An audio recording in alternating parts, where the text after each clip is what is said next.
जय हिंद। मैं संजय सिंह आप सभी को संजय ऑनलाइन स्टडी जोन पर स्वागत करता हूं। आज एक बहुत ही महत्वपूर्ण चैप्टर चुनाव आयोग से संबंधित जो भी प्रश्न है वो मैं लाया हूं। इस चुनाव आयोग अध्याय से काफी ही प्रश्न पूछे जाते हैं। यह हर एग्जाम के लिए बहुत महत्वपूर्ण होगा दोस्तों। ये भारतीय संविधान का अब कुछ ही चैप्टर है और जो भी चैप्टर बचे हुए हैं सारे चैप्टर काफी महत्वपूर्ण हैं। इन सभी से हमेशा एक ना एक क्वेश्चन पूछ ही लिए जाते हैं। इसके बाद नेक्स्ट चैप्टर आने वाला है, वो राजनीतिक दल होंगे, उससे भी कुछ प्रश्न पूछे जाते हैं। तो ये काफ़ी महत्वपूर्ण प्रश्न है, चैप्टर है। और इससे पहले भी मैं पूरी संविधान का वीडियो तकरीबन बना चुका हूँ। कुछ और चैप्टर हैं उसे भी पूरा कर लूँगा। यदि आप लोग नहीं देखे हैं इससे पहले वाले वीडियो को देखें, करीब करीब 24-25 वीडियो होंगे और उसका लाभ उठाएं। और यदि अच्छा लगता हो तो चैनल को लाइक करें, शेयर करें और सब्सक्राइब करें। तो चलिए स्टार्ट करते हैं। चुनाव आयोग से संबंधित फर्स्ट प्रश्न देखते हैं क्या प्रश्न है। देखा जाता है तो पहला प्रश्न पूछा जा रहा है चुनाव आयोग के बारे में। भारत के मुख्य चुनाव आयुक्त को नियुक्त किया जाता है। भारत के मुख्य चुनाव आयुक्त को किसके द्वारा नियुक्त किया जाता है? सबसे पहले मैं बता दूं, चुनाव आयोग भाग 15 में दिया हुआ है चुनाव आयोग के बारे में, और आर्टिकल 324 ये बहुत महत्वपूर्ण बातें हैं। भाग 15 आर्टिकल 324, ठीक है। और 324 से लेकर 329 तक निर्वाचन आयोग के बारे में दिया गया है। भाग 15 आर्टिकल 324 से लेकर 329 तक। फर्स्ट प्रश्न का आंसर है कि क्वेश्चन है फर्स्ट प्रश्न में, कौन चुनाव आयोग को नियुक्त करते हैं? 4 ऑप्शन दिए हुए। ऑप्शन नंबर ए में लोकसभा द्वारा, प्रधानमंत्री द्वारा, राष्ट्रपति द्वारा या मुख्य न्यायाधीश द्वारा। तो चुनाव आयोग की नियुक्ति राष्ट्रपति द्वारा किया जाता है। राष्ट्रपति द्वारा किया जाता है चुनाव आयोग की नियुक्ति। अनुच्छेद 324 के 2 के तहत चुनाव आयोग की नियुक्ति किया जाता है राष्ट्रपति के द्वारा। एक मुख्य चुनाव आयुक्त होते हैं और 2 अन्य चुनाव आयुक्त को नियुक्त किया जाता है। संसद द्वारा बनाई गई विधि के अधीन राष्ट्रपति द्वारा चुनाव आयोग को नियुक्त किया जाता है। तो इस प्रकार ऑप्शन नंबर सी मेरा सही आंसर होगा। नेक्स्ट प्रश्न पे चलते हैं, प्रश्न नंबर 2 की ओर। प्रश्न नंबर 2 में कहा जा रहा है, भारत का संविधान निम्नलिखित अनुच्छेदों में से किस एक के अंतर्गत एक निर्वाचन आयोग का प्रावधान करता है? भारत का संविधान एक निर्वाचन आयोग का प्रावधान करता है किस अनुच्छेद के तहत? अनुच्छेद 321 के अंतर्गत, बी में अनुच्छेद 322 के अंतर्गत, सी में अनुच्छेद 323 के अंतर्गत, डी में अनुच्छेद 324 के अंतर्गत। तो अभी हमने बताया है कि चुनाव आयोग के अनुच्छेद 324 के अंतर्गत का प्रावधान किया गया है, अभी जस्ट हमने बताया। तो इस प्रकार ऑप्शन नंबर डी मेरा सही आंसर होगा। अनुच्छेद 324 के तहत संसद, राज्य विधानमंडल, राष्ट्रपति, उपराष्ट्रपति पदों के निर्वाचन की अधिच्छन, निर्देशन और नियंत्रण के लिए निर्वाचन आयोग का प्रावधान किया गया है। तो इस प्रकार ऑप्शन नंबर डी मेरा सही आंसर होगा। नेक्स्ट प्रश्न चलते हैं, प्रश्न नंबर 3 की ओर। प्रश्न नंबर 3 में कहा जा रहा है, भारतीय संविधान के निम्नलिखित अनुच्छेदों में से किसमें निर्वाचन आयोग का प्रावधान है? इसमें निर्वाचन आयोग का प्रावधान है भारतीय संविधान में। तो अभी जस्ट हमने बताया निर्वाचन आयोग का प्रावधान अनुच्छेद 324 में है। ऑप्शन नंबर सी मेरा सही आंसर होगा। नेक्स्ट प्रश्न पे चलते हैं, प्रश्न नंबर 4 की ओर। 4 वक्तव्य दिए हुए हैं, 4 कथन दिए हुए हैं, इनमें से कौन सही है चुनाव आयोग के बारे में वो हमें दिखाना है। थोड़ा बड़ा क्वेश्चन है तो इसे मैं 4 ऑप्शन तक रहने देता हूँ, उसके बाद फिर मिलान करेंगे क्या है। भारत के संदर्भ में निम्नलिखित कथनों पर विचार कीजिए। तो पहला कथन है, मुख्य चुनाव आयुक्त और अन्य चुनाव आयुक्त को समान अधिकार प्राप्त हैं। ये बिल्कुल सही बात है, समान अधिकार प्राप्त है, परंतु मिलने वाले वेतन असमानता है, ये गलत है। वेतन भी समान मिलते हैं दोनों को, तो ए 1 गलत है। मुख्य चुनाव आयुक्त वही वेतन पाने का हकदार है जितना उच्चतम न्यायालय के न्यायाधीश को दिया जाता है, बिल्कुल सही। न्यायाधीश को, मुख्य न्यायाधीश को नहीं, न्यायाधीश को वेतन दिया जाता है, उतना ही चुनाव आयोग को वेतन मिलता है। थर्ड नंबर में, मुख्य चुनाव आयुक्त को उच्चतम न्यायालय के किसी न्यायाधीश को हटाने के तरीके और कारणों के अतिरिक्त किसी अन्य तरीके और कारणों से उनके पद से हटाया जा सकता है। मुख्य चुनाव आयुक्त को, सही है, उनके अतिरिक्त भी किसी और कारणों से भी हटाया जा सकता है। ठीक है, नहीं हटाया जा सकता है।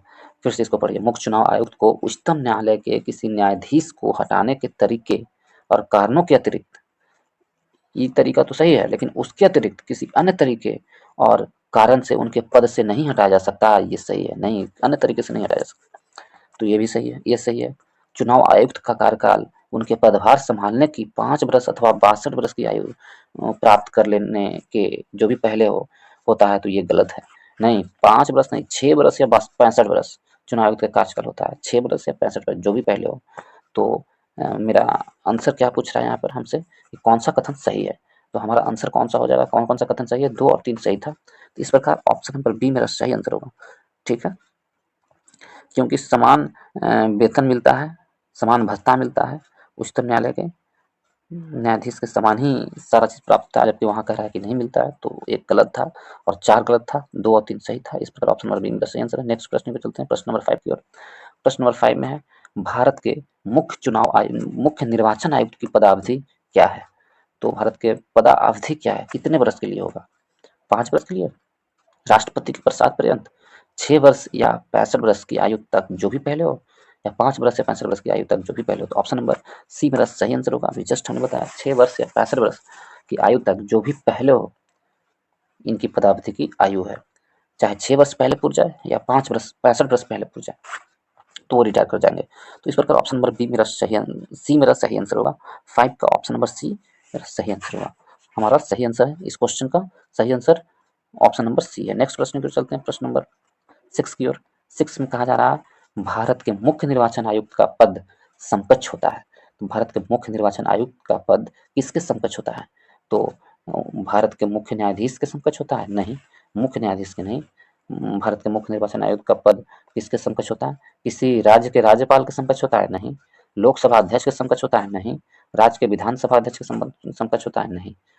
सारा गलत है, इसमें एक भी आंसर नहीं है। इसमें यदि ये ऑप्शन रहता है, भारत के न्यायाधीश के, उच्चतम न्यायालय के न्यायाधीश के समान होता है, मुख्य न्यायाधीश के समान नहीं होता है, उच्चतम न्यायालय के न्यायाधीश के समान होता है, तो सही होता है, तो सही होता है, लेकिन यहाँ पर मुख्य न्यायाधीश के लिए दे दिया है, तो इस कारण से ये भी आंसर गलत है। तो इनमें से कोई आंसर सही नहीं है, क्योंकि मुख्य न्यायाधीश का वरीयता क्रम कितना आता है? मुख्य न्यायाधीश का वरीयता क्रम 6 आता है, 6ठे स्थान पर मुख्य न्यायाधीश है, और लोकसभा के अध्यक्ष है 6ठे स्थान पर। और किसी राज्य के राज्यपाल का स्थान कितना है? किसी राज्य के राज्यपाल का स्थान वरीयता क्रम में 4थे स्थान पर है। वरीयता क्रम में किसी राज्य के राज्यपाल 4थे स्थान पर है, 6ठे स्थान पर लोकसभा अध्यक्ष हैं, और 6ठे स्थान पर भारत के मुख्य न्यायाधीश संयुक्त रूप से हैं। मुख्य न्यायाधीश और लोकसभा अध्यक्ष 6ठे स्थान पर वरीयता क्रम में है, और राज्यपाल 4थे स्थान पर है अपने अपने राज्यों में, और राज्य विधानसभा अध्यक्ष का जो स्थान होता है 14वां स्थान है, वरीयता क्रम में 14वां स्थान राज्य विधानसभा के अध्यक्ष। तो मुख्य निर्वाचन आयुक्त का स्थान 9 का ए आता है, मुख्य निर्वाचन आयुक्त के स्थान 9 का ए आता है, तो इस प्रकार इनमें से कोई आंसर नहीं मिला होगा। ठीक है, नेक्स्ट प्रश्न पर चलते हैं, प्रश्न नंबर 7 की ओर। 7 में कहा जा रहा है, मुख्य चुनाव आयुक्त को पदच्युत किया जा सकता है। तो मुख्य चुनाव आयुक्त को पदच्युत कैसे किया जा सकता है, यानी पद से हटाया जाता है किस प्रकार? मुख्य न्यायाधीश सुप्रीम कोर्ट द्वारा? नहीं। राष्ट्रपति द्वारा? जी हाँ, राष्ट्रपति द्वारा हटा रहा है। मंत्रिमंडल के प्रस्ताव द्वारा? मुख्य चुनाव आयुक्त को मंत्रिमंडल के प्रस्ताव द्वारा हटाया जाएगा? नहीं।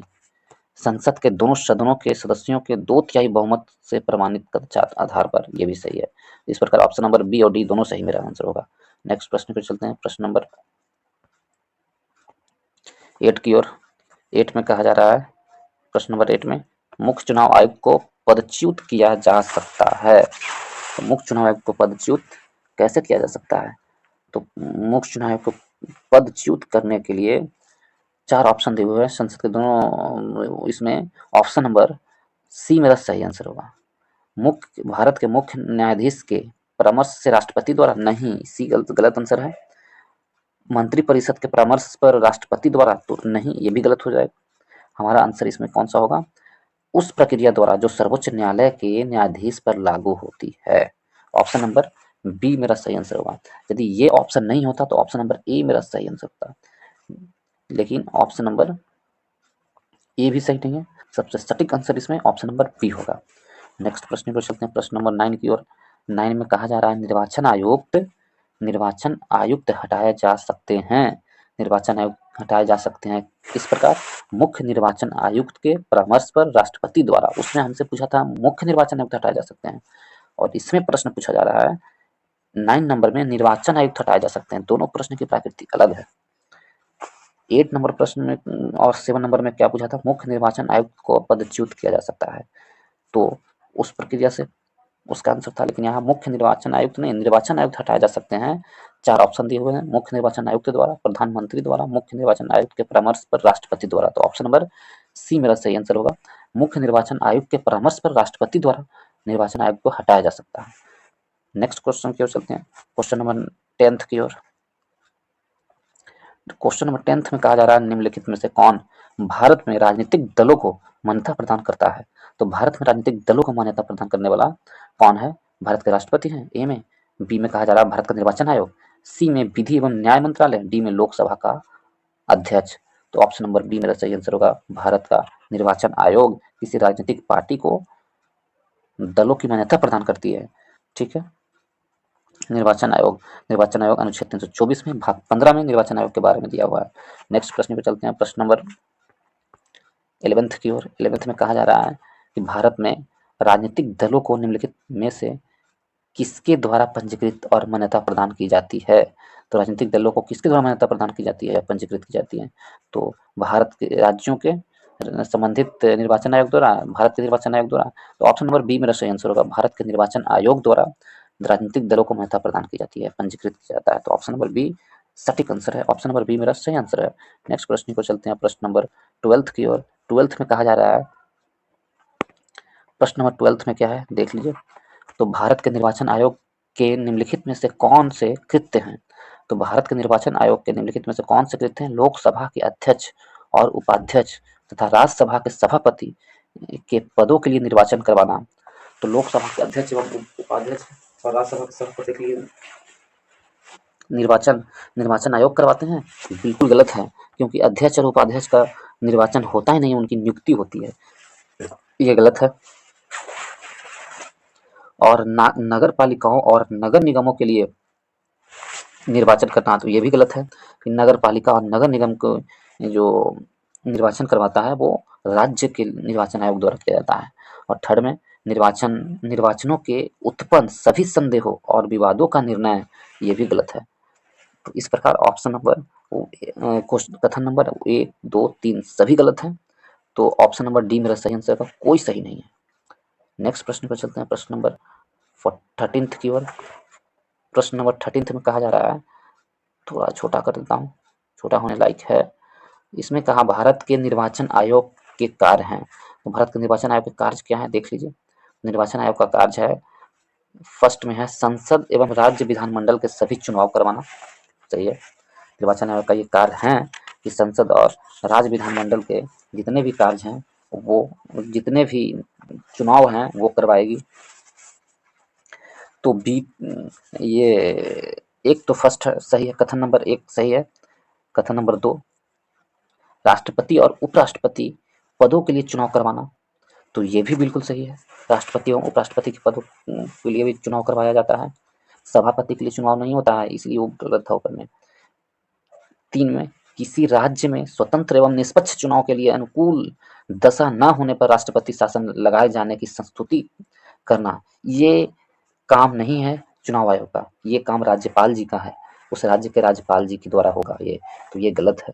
सी, निर्वाचन सूचियों तैयार कराने के कार्य का निरीक्षण एवं निर्देश एवं नियंत्रण करना, तो ये कार्य है निर्वाचन आयोग का। तो इस प्रकार option number A B C में डी में से ऑप्शन नंबर बी मेरा सही आंसर होगा। 1, 2 और 4 मेरा सही आंसर है, तो ऑप्शन नंबर बी मेरा सही आंसर है। नेक्स्ट प्रश्न पर चलते हैं, प्रश्न नंबर 14 की ओर। प्रश्न नंबर 14 में कहा जा रहा है, निम्नांकित कार्यों में से कौन एक कार्य भारत के निर्वाचन आयोग से संबंधित नहीं है? तो कौन भारत के निर्वाचन आयोग से संबंधित नहीं है? मतदाता सूची तैयार करने का निर्देश और नियंत्रण। क्या मतदाता सूची कार्य करने का निर्देश और नियंत्रण निर्वाचन आयोग का नहीं है? तो बिल्कुल है, ये गलत है। संसद और प्रत्येक राज्य के विधानमंडल चुनाव आयोग का संचालन। संसद और प्रत्येक राज्य के विधानमंडल के चुनावों का संचालन। सही है, ये भी सही है, ये भी सही है। कौन सही नहीं हमसे पूछा? राष्ट्रपति और उपराष्ट्रपति के पदों के चुनाव के लिए ये भी सही है। विधानमंडल के चुनाव के लिए उचित प्रावधान करवाना, ये गलत है। विधानमंडल के चुनाव के लिए उचित प्रावधान कराना, ये भारत के निर्वाचन आयोग से संबंधित नहीं है। ऑप्शन नंबर डी मेरा सही आंसर होगा 14th का। नेक्स्ट प्रश्न की ओर चलते हैं। ऑप्शन नंबर डी मेरा सही आंसर है। नेक्स्ट प्रश्न की ओर चलते हैं, प्रश्न नंबर 15th की ओर। 15 नंबर में कहा जा रहा है, राष्ट्रपति का चुनाव निम्नलिखित में से किसके द्वारा संचालित किया जाता है? राष्ट्रपति के चुनाव किन के द्वारा कराया जाता है? लोकसभा स्पीकर द्वारा, प्रधानमंत्री के कार्यालय द्वारा, संसदीय कार्य के मंत्री द्वारा या भारत के निर्वाचन आयोग द्वारा? तो ऑप्शन नंबर डी मेरा सही आंसर होगा। भारत के निर्वाचन आयोग द्वारा राष्ट्रपति के चुनाव संचालित किए जाते हैं। इस प्रकार ऑप्शन नंबर डी मेरा सही आंसर है। नेक्स्ट प्रश्न पर चलते हैं, प्रश्न नंबर 16 की ओर। कुछ कथन दिए हुए हैं, तो इस कथन पर विचार करना है। फर्स्ट कथन क्या है? कथन नंबर फर्स्ट में कहा जा रहा है कि भारत का निर्वाचन आयोग 5 सदस्यीय निकाय है। जी नहीं, बिल्कुल गलत है। 5 सदस्यीय निकाय है ही नहीं भारत का निर्वाचन आयोग, बिल्कुल गलत है। तो और कथन देखते हैं, संघ का गृह मंत्रालय आम चुनाव और उपचुनाव दोनों के लिए चुनाव कार्यक्रम तैयार करता है, बिल्कुल गलत। निर्वाचन आयोग का ये सब काम है। निर्वाचन आयोग मान्यता प्राप्त राजनीतिक दलों के विभाजन और विलय से संबंधित विवाद को निपटाता है। तो ऑप्शन नंबर 3 मेरा कथन नंबर 3 मेरा सही है। तो प्रश्न पूछा है कि उपयुक्त कथनों में से कौन सा सही है? तो ऑप्शन नंबर 3 ही केवल सही है, बाकी 2 गलत है। तो इस प्रकार ऑप्शन नंबर डी मेरा सही आंसर होगा। 16 का ऑप्शन नंबर डी मेरा सही आंसर है। नेक्स्ट प्रश्न पे चलते हैं, प्रश्न नंबर 17 की ओर। निम्नलिखित में से किसका संबंध चुनाव आयोग से नहीं है? किसका संबंध चुनाव आयोग से नहीं है? तो चुनाव की अधिसूचना जारी करना संबंध चुनाव आयोग की नहीं है। ऑप्शन नंबर ए ही मेरा सही आंसर होगा। अधिसूचना जारी करना चुनाव आयोग को नहीं है, वो राष्ट्रपति जी करते हैं अधिसूचना जारी करना चुनाव आयोग के लिए। और लोकसभा और राज्यसभा का अधिसूचना जो जारी करते हैं चुनाव आयोग की सिफारिश पर, वो राष्ट्रपति जी करते हैं। उसी प्रकार विधानसभा और विधान परिषद के लिए संबंधित राज्य के राज्यपाल जारी करते हैं चुनाव की अधिसूचना। तो ऑप्शन नंबर ए ही चुनाव आयोग का कार्य नहीं है, बाकी तीनों कार्य है। पढ़ देता हूँ एक बार। बी में कह रहा है चुनाव चिन्ह का बंटवारा करना, ये चुनाव आयोग का कार्य है। चुनाव की वैधता का निपटारा कराना चुनाव आयोग का कार्य है। चुनाव शांतिपूर्ण ढंग से संपन्न करवाना, ये भी चुनाव आयोग की जिम्मेदारी है। तो ऑप्शन नंबर ए मेरा सही आंसर होगा। नेक्स्ट प्रश्न पे चलते हैं, प्रश्न नंबर 18 की ओर। प्रश्न नंबर 18 में कहा जा रहा है, थोड़ा लंबा प्रश्न है, ज़्यादा नहीं छोटा करना पड़ेगा, तो पहले प्रश्न को देख लें। 18 नंबर में कहा जा रहा है, भारत में निर्वाचन प्रक्रम के आरंभ के विषय में निम्नांकित में से कौन सा सही है? कौन सा सही है, ये हमको चुनना है। इसमें कौन सही है और कौन गलत है, इसे बता। इसमें कहा गया है कि भारत, 4 ऑप्शन दिए हुए हैं। इसमें से ऑप्शन नंबर फर्स्ट, सरकार द्वारा निर्वाचन की सिफारिश और निर्वाचन आयोग द्वारा निर्वाचन की अधिसूचना जारी की जाती है, गलत है। निर्वाचन द्वारा अधिसूचना जारी नहीं की जाती है, ये राष्ट्रपति का कार्य है और संबंधित राज्यों में राज्यपाल का कार्य है। निर्वाचन आयोग द्वारा निर्वाचन की सिफारिश और केंद्र में गृह मंत्रालय द्वारा तथा राज्यों में गृह विभागों द्वारा निर्वाचन की अधिसूचना नहीं, ये राज्यपाल और राष्ट्रपति का कार्य है। निर्वाचन आयोग द्वारा निर्वाचन की सिफारिश और राष्ट्रपति अथवा राज्य के राज्यपाल द्वारा निर्वाचन की अधिसूचना जारी करना। ऑप्शन नंबर सी मेरा सही आंसर है। कि संबंधित राज्य के राज्यपाल और भारत में राष्ट्रपति द्वारा चुनाव आयोग के सिफारिश पर चुनाव की अधिसूचना जारी की जाती है।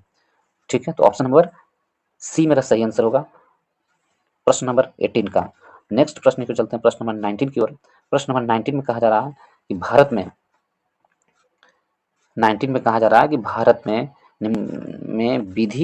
विविध निर्वाचनों के लिए निम्नलिखित में से कौन कौन सी निर्वाचन प्रणाली स्वीकृत की गई है? विविध निर्वाचनों के लिए कौन कौन सी निर्वाचन प्रणाली स्वीकृत की गई है? तो देखा जाए ऑप्शन, कथन पहले देख लिया जाए क्या क्या है।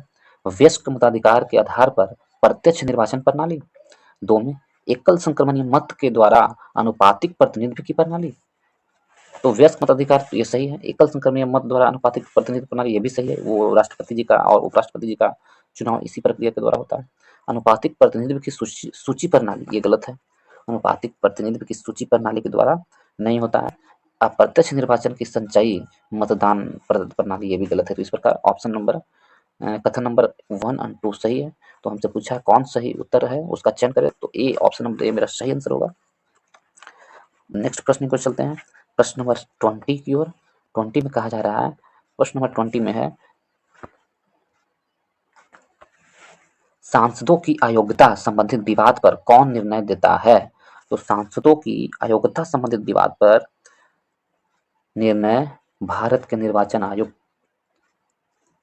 कौन देता है? निर्वाचन आयोग के परामर्श से राष्ट्रपति के द्वारा, भारत के निर्वाचन आयोग के परामर्श से राष्ट्रपति के द्वारा किया जाता है। विवादों पर कौन निर्णय करता है सांसदों के? तो परामर्श से राष्ट्रपति के द्वारा। अनुच्छेद 103 के तहत, आर्टिकल 103 के तहत सांसदों की अयोग्यता या निरर्हता संबंधित विवाद का विनिश्चित राष्ट्रपति निर्वाचन आयोग के परामर्श पर के अनुसार करता है। ये काम इस प्रकार ये करते हैं राष्ट्रपति। तो ऑप्शन नंबर डी मेरा सही आंसर है। 21 का क्वेश्चन नंबर 21 का क्या होगा? संसद के सदस्यों की निरर्हताओं से संबंधित प्रश्न का विनिश्चय करते समय राष्ट्रपति निम्नलिखित में से किसकी राय प्राप्त करेगा? 4 ऑप्शन दिए हुए हैं। तो ये अभी हमने बताया कि भारत के निर्वाचन आयोग की सिफारिश पर ही राष्ट्रपति उनकी अर्हताओं का निश्चय या विनिश्चय करते हैं। तो ऑप्शन नंबर बी मेरा सही आंसर होगा। ऑप्शन नंबर बी सही आंसर है। नेक्स्ट प्रश्न को चलते हैं, प्रश्न नंबर 22 की ओर। 22 में कहा जा रहा है कि भारत यदि किसी राज्य के विधानसभा के निर्वाचन में निर्वाचित घोषित होने वाला प्रत्याशी अपनी निक्षिप्त राशि, जमानत राशि जिसे बोलते हैं, निक्षिप्त राशि मतलब जमानत राशि खो देता है, तो उसका अर्थ है कि जमानत राशि खो देना, इसका मतलब क्या होता है? 22 नंबर क्वेश्चन में, तो जमानत राशि कब खोता है? जब वह कुल पड़े वैध मतों का न्यूनतम 1/6 मत प्राप्त नहीं करता है, तो वो प्रत्याशी जमानत राशि खो देता है। ठीक है। ऑप्शन में क्या दे रहा है? मतदान बहुत कम हुआ हो, नहीं ऐसा कुछ नहीं है। बहुसदस्यीय निर्वाचन क्षेत्र के लिए निर्वाचन था, नहीं। निर्वाचित प्रत्याशी की अपने निकटतम प्रतिद्वंदी पर विजय बहुत कम मतों से हुआ, ये भी नहीं। निर्वाचन लड़ने वाले प्रत्याशी की संख्या बहुत अधिक थी। तो इस प्रकार ऑप्शन नंबर डी मेरा सही आंसर हो सकता है। इसका अर्थ ये भी हो सकता है। ठीक है। नेक्स्ट प्रश्न पे चलते हैं, प्रश्न नंबर 23 को। 23 में कहा जा रहा है, न्यायालय द्वारा आपराधिक घोषित किए गए व्यक्ति को चुनाव लड़ने के लिए अयोग्य करार देने का निर्णय किया गया है। कौन ये अयोग्य करार देगा कि जो व्यक्ति चुनाव लड़ रहे हैं वो अयोग्य है? ऐसा निर्णय किसके पास लेने का अधिकार है? तो 4 ऑप्शन दिए हुए हैं भारत सरकार को। बी में सर्वोच्च न्यायालय द्वारा, सी में निर्वाचन आयोग द्वारा, डी में संसद द्वारा। तो ये निर्णय लेने का अधिकार संसद को है, भारत के संसद के द्वारा किया जाता है। तो इस प्रकार ऑप्शन नंबर डी मेरा सही आंसर होगा। नेक्स्ट प्रश्न पे चलते हैं, प्रश्न नंबर 24 की ओर। 24 में भारत में मताधिकार और निर्वाचित होने का अधिकार है। मताधिकार और निर्वाचित होने का अधिकार कैसा अधिकार है भारत में? किस प्रकार का अधिकार है? मूल अधिकार है, बी में नागरिक अधिकार है, सी में संवैधानिक अधिकार है, या डी में विधिक अधिकार है? जो भारत में मताधिकार, जो मत देने का अधिकार और निर्वाचित होने का अधिकार है, वो विधिक अधिकार है। कैसा अधिकार है? ऑप्शन नंबर डी मेरा सही आंसर होगा, वह एक विधिक अधिकार है। ये मस्ट है और काफी इंपॉर्टेंट क्वेश्चन है कि मताधिकार और निर्वाचित होने का अधिकार कैसा अधिकार है। तो ये ऑप्शन याद रखना होगा, ऑप्शन नंबर डी मेरा सही आंसर है, विधिक अधिकार है। नेक्स्ट प्रश्न पे चलते हैं, प्रश्न नंबर 25 में बताया जा रहा है, भारत में मताधिकार और निर्वाचित होने का अधिकार है। अभी जस्ट हम लोग पढ़े हैं, तो वो कैसा अधिकार है? मताधिकार एवं निर्वाचित होने का अधिकार, ऑप्शन नंबर सी मेरा सही आंसर होगा, वह विधिक अधिकार है। एक अधिनियम के अंतर्गत वह एक विधिक अधिकार है। ऑप्शन नंबर सी मेरा सही आंसर होगा। ठीक है। नेक्स्ट प्रश्न को चलते हैं, प्रश्न नंबर 26 की ओर। 26 में कहा जा रहा है, भारत में मत देने का अधिकार निम्नलिखित अधिकारों में से कौन सा है? भारत में मत देने का अधिकार 4 ऑप्शन दिए हुए हैं। तो मौलिक अधिकार है, संवैधानिक अधिकार है, प्राकृतिक अधिकार है, या वैधानिक अधिकार है? तो ऑप्शन नंबर डी मेरा सही आंसर होगा। मत देने का अधिकार वैधानिक अधिकार है। अनुच्छेद जन प्रतिनिधि अधिनियम 1951 के तहत भारत में मताधिकार और निर्वाचन होने का अधिकार मिलता है। यह विधिक अधिकार में के तहत लाया जाता है। नेक्स्ट प्रश्न पर चलते हैं, प्रश्न नंबर 27 की ओर। 27 में कहा जा रहा है, क्या नवयुवकों द्वारा 18 वर्ष की आयु पर मताधिकार का पहली बार प्रयोग किया गया आम चुनाव में? कौन से आम चुनाव में पहली बार? पहले मताधिकार का आयु कितना था? 21 वर्ष था, उसे घटा करके 18 वर्ष कर दिया गया है। तो कौन से आम चुनाव में? क्या 1987 का आम चुनाव, 1988 का आम चुनाव, और सी में 1989 का आम चुनाव, डी में 1990 का आम चुनाव में? तो ऑप्शन नंबर सी मेरा सही आंसर होगा। 1989 के आम चुनाव के द्वारा मताधिकार की आयु 18 वर्ष से घटाकर 21 वर्ष से घटाकर के 18 वर्ष कर दिया गया था। 61वां संविधान संशोधन 61वें संविधान संशोधन 1988 में 61वां संविधान 1988 द्वारा मताधिकार की आयु 21 वर्ष से घटा करके 21 ईयर से घटा करके 18 वर्ष 18 ईयर कर दिया गया था। 28 मार्च 1989 से प्रभावित हुआ और 18 वर्ष आयु पर मताधिकार की पहली बार प्रयोग नवंबर 1989 में संपन्न हुई, जब 9वीं लोकसभा के आम चुनाव किए जा रहे थे। उस समय 1989 में 9वीं लोकसभा चुनाव हो रहा था। 9 में ये भी प्रश्न पूछ सकता है कैमे लोकसभा के चुनाव में मताधिकार की आयु 21 वर्ष से 18 वर्ष कर दी गई। तो 9वें लोकसभा के चुनाव के वक्त मताधिकार की आयु 21 वर्ष से घटाकर 21 वर्ष से हटाकर 18 वर्ष कर दी गई थी 9वें लोकसभा चुनाव के लिए 1989 में। ये काफी इंपॉर्टेंट प्रश्न बन जाते हैं दोस्तों। नेक्स्ट प्रश्न पे चलते हैं, प्रश्न नंबर 28 की ओर। केंद्र और राज्य की व्यवस्थापिकाओं के लिए मताधिकार की न्यूनतम उम्र की सीमा 21 वर्ष से घटाकर 18 वर्ष की गई है।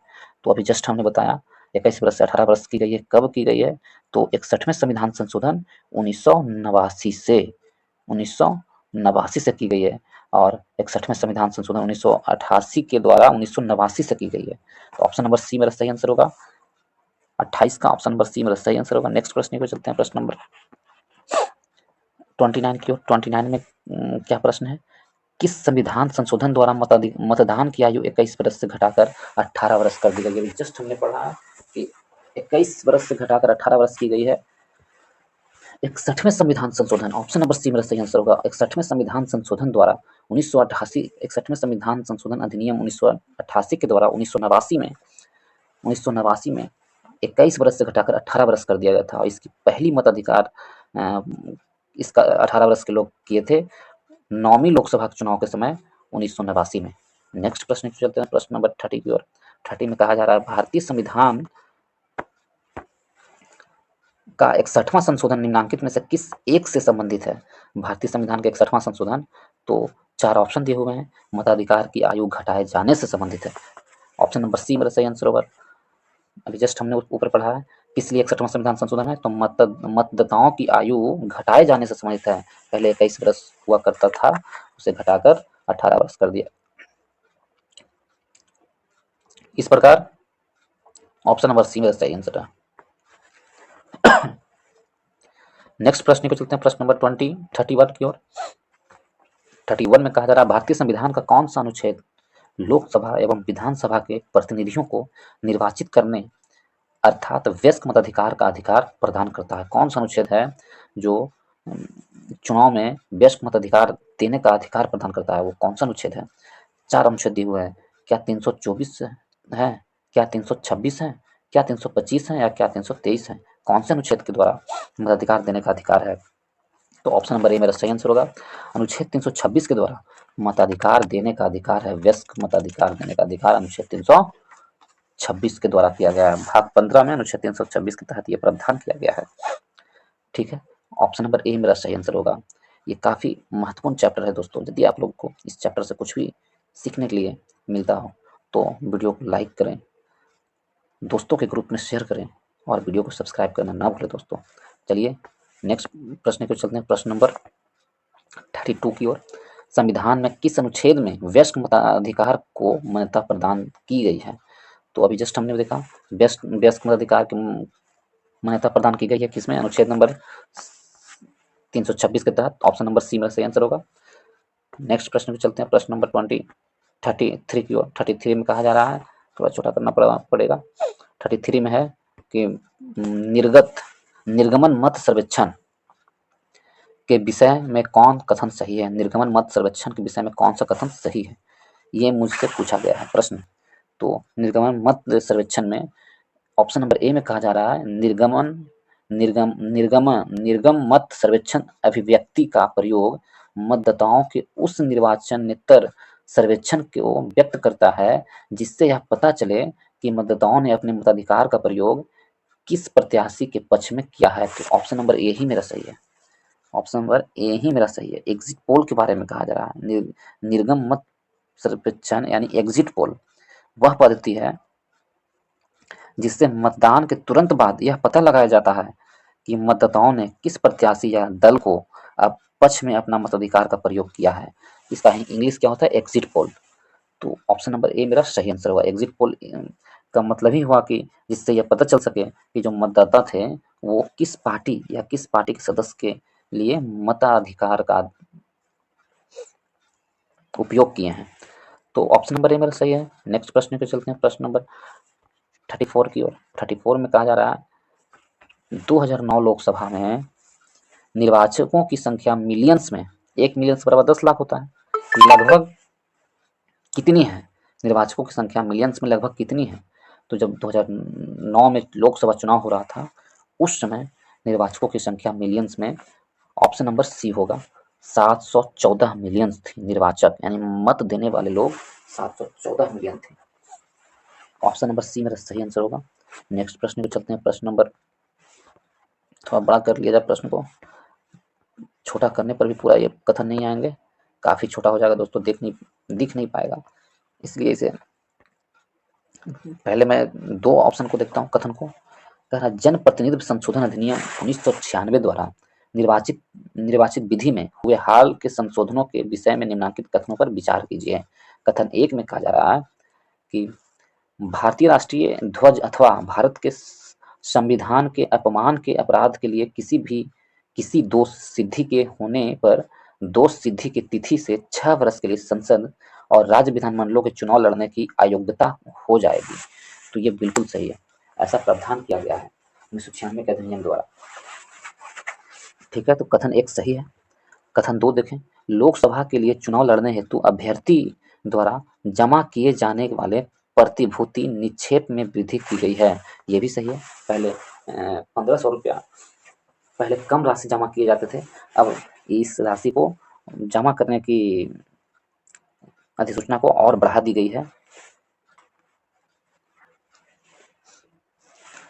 तो कथन नंबर 2 भी सही है। कथन नंबर 3 देखें, 1 और 2 सही है, 3 देख लिया जाए। 1 और 2 सही है, तो कथन नंबर 3 में क्या है? 3 में है कोई अभ्यर्थी अब एक से अधिक संसदीय निर्वाचन क्षेत्र से निर्वाचन के लिए खड़ा नहीं हो सकता, ये गलत है। कथन नंबर 3 गलत है, ऐसा तो नहीं है। खुद प्रधानमंत्री जी ही खड़े हुए थे 2 जगह से। चुनाव लड़ने वाले किसी अभ्यर्थी की मृत्यु हो जाने पर अब किसी निर्वाचन की दृष्टि नहीं किया जा सकता। Option number C, option number 4 मेरा सही है। इस प्रकार ऑप्शन बी सही है। 1, 2, 4 कथन सही है। तो इस प्रश्न का आंसर होगा कथन 1, 2 और 4। 1, 2 और 4 कथन सही है। 3 सही नहीं है, क्योंकि 1996 के जनप्रतिनिधि संशोधन अधिनियम जो दिनेश गोस्वामी समिति की सिफारिश पर आधारित था कि अब कोई अभ्यर्थी 2 से अधिक क्षेत्रों में चुनाव लड़ सकता है, और जबकि सी में कह रहा है कि नहीं लड़ सकता, इसलिए वो गलत है, बाकी सब सही है। नेक्स्ट प्रश्न पे चलते हैं, प्रश्न नंबर 36 की ओर। 36 में कहा जा रहा है दिनेश गोस्वामी समिति ने सिफारिश की थी। दिनेश गोस्वामी समिति किस लिए बनाया गया था? तो दिनेश गोस्वामी समिति 1996 में बनाया गया था। किस लिए बनाया गया था? ये ऑप्शन दिए हुए हैं। राज्य स्तरीय निर्वाचन आयोग को गठन करना, लोकसभा के चुनाव के लिए सूची पद्धति तैयार करना, या लोकसभा के चुनाव के लिए सरकारी निधियन की पद्धति तैयार करना। तो option number C Dinesh Goswami समिति लोकसभा के चुनाव की सरकारी निधियन के लिए सिफारिश की थी। तो ऑप्शन नंबर सी मेरा सही आंसर होगा। नेक्स्ट प्रश्न पे चलते हैं, प्रश्न नंबर 37 की ओर।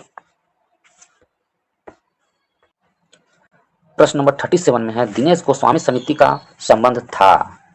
दिनेश गोस्वामी समिति का संबंध निर्वाचन सुधारों से था। ऑप्शन नंबर बी मेरा सही आंसर होगा। अभी जस्ट हमने देखा निर्वाचन सुधारों से दिनेश गोस्वामी समिति का संबंध था।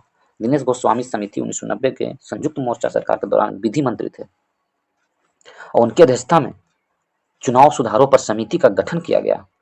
इस समिति में लोकसभा सरकारों की निधियों की सिफारिश की गई थी।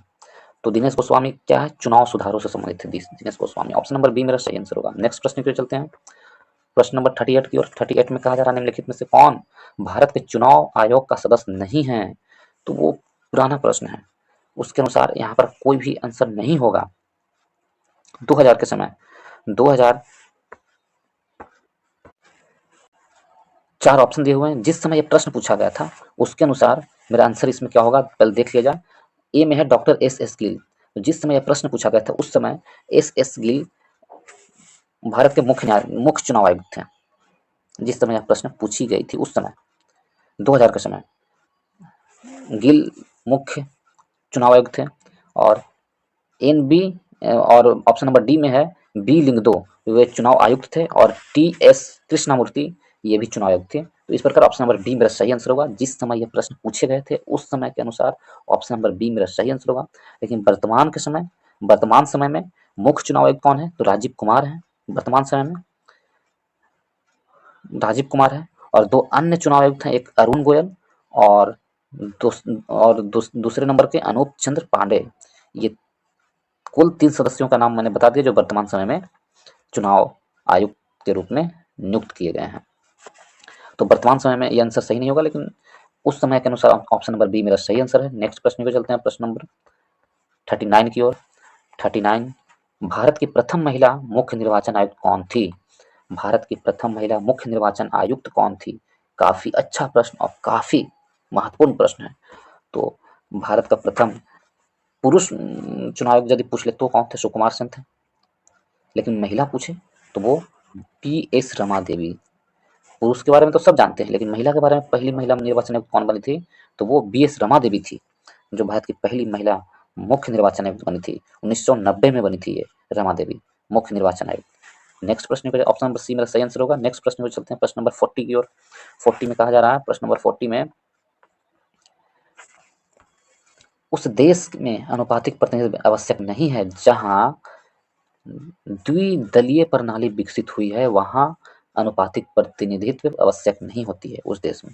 ऑप्शन नंबर बी मेरा सही आंसर होगा। जहां द्विदलीय होगा वहां नहीं होती है। नेक्स्ट प्रश्न में चलते हैं, प्रश्न नंबर 41 की ओर। 41 में नीचे दो वक्तव्य दिए गए हैं। कथन एक में है, कथन एक में कहा जा रहा है क्या, देखा जाए। संसद तथा राज्य विधानमंडलों के लिए के स्वतंत्र तथा निष्पक्ष चुनाव कराने की शक्तियां एक स्वतंत्र इकाई अर्थात निर्वाचन आयोग को दी गई है। कथन एक सही है। कथन एक सही है, कारण क्या है? निर्वाचन आयुक्त के पद से हटाने का अधिकार कार्यपालिका के पास है। कथन कारण आर भी सही है, लेकिन आर ए का सही स्पष्टीकरण नहीं करता है। तो इस प्रकार ऑप्शन नंबर बी मेरा सही आंसर होगा। कथन ए और कारण आर सही है, लेकिन आर ए की सही स्पष्टीकरण नहीं करता है। नेक्स्ट प्रश्न पे चलते हैं, प्रश्न नंबर 42 की ओर। 42 में क्या कहा जा रहा है? निर्वाचन आयोग को 3 सदस्यीय आयोग किस वर्ष बनाया गया? बहुत अच्छा प्रश्न है।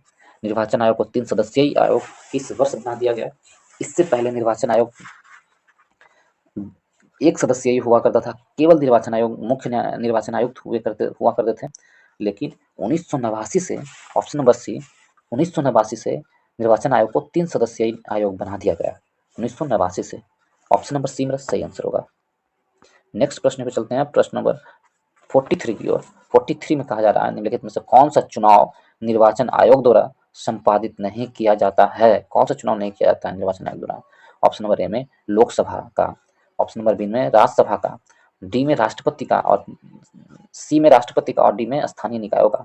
तो कौन सा चुनाव निर्वाचन आयोग द्वारा संपादित नहीं किया जा सकता है? तो ऑप्शन नंबर डी मेरा सही आंसर होगा। स्थानीय निकायों का चुनाव राज्य निर्वाचन आयोग द्वारा किया जाता है, न कि भारत के निर्वाचन आयोग द्वारा किया जाता है। तो ऑप्शन नंबर डी मेरा सही आंसर होगा 43 का। और राज्य चुनाव आयुक्त अनुच्छेद 243 के से लेकर 243 के जेठ ए तक क्रमशः पंचायतों एवं नगर पालिकाओं के चुनाव राज्य निर्वाचन आयोग द्वारा कराया जाता है। नेक्स्ट प्रश्न पे चलते हैं, प्रश्न नंबर 44 की ओर। 44 में क्या कर रहा है? प्रश्न नंबर 44 में परिसीमन आयोग के संदर्भ में निम्नलिखित कथनों पर विचार कीजिए। निम्नलिखित कथन क्या है? दो कथन दिए हुए हैं। परिसीमन आयोग के आदेशों को किसी न्यायालय में चुनौती नहीं दी जा सकती। क्या यह सही है? तो बिल्कुल सही है। परिसीमन आयोग के आदेशों को किसी न्यायालय में चुनौती नहीं दी जा सकती। कथन एक सही है। कथन दूसरा, परिसीमन आयोग के आदेश जब लोकसभा अथवा राज्य विधानसभा के सम्मुख रखे जाते हैं तब उन आदेशों में कोई संशोधन नहीं किया जा सकता है। तो ये भी सही है। तो इस प्रकार ऑप्शन सी मेरा सही आंसर होगा। 1 और 2 दोनों सही है। 4 ऑप्शन में ऑप्शन नंबर सी सही आंसर है 44 का। नेक्स्ट प्रश्न पे चलते हैं, प्रश्न नंबर 45 की ओर। 45 में कहा जा रहा निम्नांकित में से कौन सा नेशनल वोटर्स डे है। नेशनल वोटर्स डे कब मनाया जाता है? तो 4 ऑप्शन दिए हुए हैं, 5 जून को, 1 नवंबर को, 25 जनवरी को या 8 मार्च को। तो ऑप्शन नंबर सी मेरा सही है। ऑप्शन नंबर सी सही आंसर है। 25 जनवरी को नेशनल वोटर्स डे मनाया जाता है। ठीक है, 25 जनवरी को। और यह 25 जनवरी 2011 से शुरू किया गया था। नेशनल वोटर डे 25 जनवरी 2011 से मनाया जा रहा है। 2011 से मनाया जा रहा है। 2011 से 25 जनवरी 2011 से। ऑप्शन नंबर सी मेरा सही आंसर है। नेक्स्ट प्रश्न में चलते हैं, प्रश्न नंबर 46 की ओर। 46 में कहा जा रहा है राष्ट्रीय मतदाता दिवस मनाया जाता है। तो राष्ट्रीय मतदाता दिवस कब मनाया जाता है? तो अभी जस्ट हमने बताया। ऑप्शन नंबर बी 25 जनवरी को राष्ट्रीय मतदाता दिवस के रूप में मनाया जाता है। नेशनल वोटर डे के रूप में मनाया जाता है 25 जनवरी को। नेक्स्ट प्रश्न की ओर, प्रश्न नंबर 47 की ओर। 47 में है कथन अब कारण दिए हुए हैं, इनमें से क्या सही है क्या गलत है वो हमें बताना है। अनुपातिक प्रतिनिधित्व की प्रणाली अल्पसंख्यकों के प्रतिनिधित्व की समस्याओं का कुछ हद तक समाधान कर सकती है। क्या ये सही है? तो ये बिल्कुल सही है। ठीक है, अनुपातिक प्रतिनिधित्व की प्रणाली निर्जातीयता, लिंग, हितों और विचारधाराओं पर आधारित सभी प्रकार के समूहों के यथोचित प्रतिनिधित्व की सुलभ बनाती है। तो ये भी सही है और इसकी व्याख्या भी करती है। तो इस प्रकार ऑप्शन नंबर ए मेरा सही आंसर होगा। ए और दोनों सही है। नेक्स्ट प्रश्न की ओर चलते हैं, प्रश्न नंबर 48 की ओर। 48 में कहा जा रहा है, प्रश्न नंबर 48 में अनुपातिक प्रतिनिधित्व की व्यवस्था निर्वाचन क्रियाकलाप के रूप में सुनिश्चित करती है। अनुपातिक प्रतिनिधित्व की व्यवस्था निर्वाचन क्रियाकलाप में क्या सुनिश्चित करती है? 4 ऑप्शन दिए हुए हैं। तो बहुमत के शासन को, सरकार में स्थिरता को, सामान्य राजनीतिक सोच को या अल्पसंख्यकों के प्रतिनिधित्व को। तो ऑप्शन नंबर डी मेरा सही आंसर होगा, अल्पसंख्यकों के प्रतिनिधित्व को सुनिश्चित करती है। नेक्स्ट प्रश्न पे चलते हैं, प्रश्न नंबर 49 की ओर। ये सेकंड लास्ट प्रश्न है। यदि आप लोग को इस वीडियो से कुछ भी सीखने के लिए मिला हो दोस्तों, तो वीडियो को लाइक करें, दोस्तों के ग्रुप में शेयर करना ना भूलें और चैनल को सब्सक्राइब करें। तो चलिए 49 नंबर क्वेश्चन को देखते हैं। कथन पर विचार करने के लिए कहा गया है। ऑप्शन ए में है, कथन ए में है राज्य निर्वाचन आयोग एक संवैधानिक प्राधिकरण है। संवैधानिक प्राधिकरण है, तो ये तो बिल्कुल सही है ही। संवैधानिक प्राधिकरण है ही राज्य निर्वाचन आयोग। ठीक है, और कारण ग्रामीण स्थानीय निकायों के निर्वाचन पर भारत के निर्वाचन आयोग का निरीक्षण रहता है। नहीं, ये राज्य के निर्वाचन आयोग का निरीक्षण रहता है। तो कारण गलत है और कथन सही है। तो 4 ऑप्शन देखते हैं कौन सा है। तो ऑप्शन नंबर डी मेरा सही है, कथन ए सही है, जबकि कारण आर गलत है। ऑप्शन नंबर डी मेरा सही आंसर होगा। नेक्स्ट एंड लास्ट प्रश्न पर चलते हैं। ये इस वीडियो का लास्ट प्रश्न है। 50 नंबर प्रश्न में भारत में मतदान के लिए प्रयोग की जाने वाली मशीन वीवीपैट का संस्करण क्या है? ये कहवा संस्करण है वीवीपैट? वीवीपैट का फुल फॉर्म होता है voter verified paper audit trail. Audit trail होता है, ट्रेलर नहीं, ट्रेल। तो इसमें कौन सी संस्करण है ये वीवीपैट? 4 ऑप्शन दिए, M1, Z1, M3, Z3 और कोई नहीं। तो ऑप्शन नंबर सी मेरा सही आंसर होगा, M3 टाइप का यह संस्करण है वीवीपैट। तो इस प्रकार निर्वाचन आयोग से जो भी प्रश्न पूछे गए थे पीसीएस एग्जामों में, उसे मैं लगभग कवर करने का कोशिश किया हूँ। तो यदि आप लोग को वीडियो से कुछ सीखने के लिए मिला हो या तो उस वीडियो को लाइक करें, दोस्तों के ग्रुप में शेयर अवश्य करें और चैनल को सब्सक्राइब करना ना भूलें दोस्तों। इसके साथ ही आप लोग से इस वीडियो को समाप्त करने का इजाज़त लेता हूँ।